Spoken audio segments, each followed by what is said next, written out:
8th class. Next topic है हमारा storage.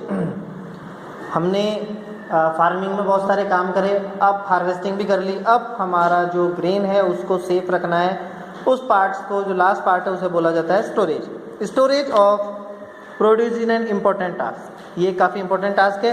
If the harvested grain are to be kept for longer time, अगर आपको कटी हुई जो फसल है उसको लंबे समय तक रखना है सुरक्षित, they should be safe from moisture, insect, rats and micro organism. तो वो आपका अनाज, मॉइस्चर यानी नमी, इंसेक्ट्स यानी छोटे मोटे कीड़े, रैट्स मतलब चूहे, और माइक्रो ऑर्गेनिज्म मतलब बैक्टीरिया, अगर इनसे सुरक्षित रखना है तो आपको उनको सेफ भी रखना होगा। Harvested grain have more moisture, जब हम फसल को काटते हैं तो उसमें मॉइस्चर ज़्यादा होता है। If freshly harvested grain seed are stored without drying, they may get spoiled और अटैक बाय ऑर्गेनिज्म। अगर तो वो उस फसल को हम हैंड टू हैंड बिना सुखाए अगर स्टोर कर देंगे तो उसमें मॉइस्चर होता है, जिसके कारण वो सड़ जाएगा, खराब हो जाएगा, या ऑर्गेनिज्म उस पर अटैक कर देंगे, making them unfit for use और फॉर जर्मिनेशन, या तो वो उग जाएंगे या फिर वो खाने योग्य नहीं रहेंगे। हैंस बिफोर स्टोरिंग दैम, इन्हें स्टोर करने से पहले, the grain are properly dried in the sun to reduce the moisture in them. Store करने से पहले जो धान या अनाज होता है उसे धूप में सुखाया जाता है ताकि उसका मॉइस्चर, नमी चली जाए। This prevents the attack by insects, paste, bacterias and fungi. तो इससे किससे होता है, एक तो फंगस लग जाती है, बैक्टीरिया और जो इंसेक्ट्स होते हैं उनसे हम अपनी फसल को बचाते हैं। नेक्स्ट में आप देख रहे होंगे ये बड़े बड़े ड्रम्स जो आप देख रहे हैं, इनको सिलोस बोला जाता है। इससे रिलेटेड क्वेश्चंस भी आता है। या फिर आप ये गोडाउन देखते हैं आपके घर के आसपास या शॉप्स, मार्केट में देखा होगा, यहाँ पर भी ऐसे स्टोर करके रखा जाता है, मंडी वगैरह में। तो आगे रीड करते हैं हम।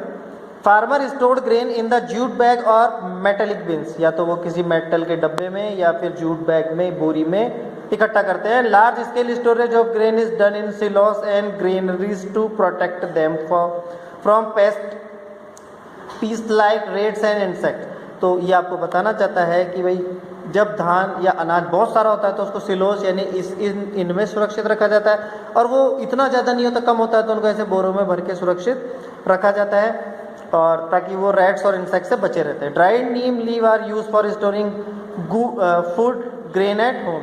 घर पे फूड को स्टोर रखने के लिए ड्राइड नीम, सूखी नीम की पत्तियां रखी जाती है। For storing large quantities of grain in big godown, specific chemical treatment are required to protect them from pest and large amount में आपको ग्रेन को स्टोर करने के लिए केमिकल्स ट्रीटमेंट की जरूरत होती है, रिक्वायरमेंट होती है, ताकि वो प्रोटेक्ट हो सके, paste like and micro organism, चूहे वगैरह इनसे बचे रह सके। तो ये आपको पता होना चाहिए। नेक्स्ट आता है आपका topic food from animals. Animal से कैसे फ्रूट लेते हैं देखते हैं। आप जानते होंगे मिल्क, एग, मीट वगैरह। After completing this table you must have seen that like plants animal also provide us with different kind of food. हम जानते हैं कि हमें प्लांट्स की जैसे एनिमल्स भी कई टाइप्स के फूड प्रोवाइड करते हैं। Many people living in the coastal area consume fish as a major part of their diet. जो शीशोर यानी कि समुद्र तट के आसपास रहते हैं उनकी खाने में फिश को मेजर डाइट माना जाता है, पार्ट माना जाता है। In the previous classes you have learn about the food that we obtain from plant. आपने लास्ट क्लासेस में प्लांट से मिलने वाले फूड के बारे में पढ़ा था। We have just see that the process of crop production involve a number of steps like selection of seed, sowing etcetera.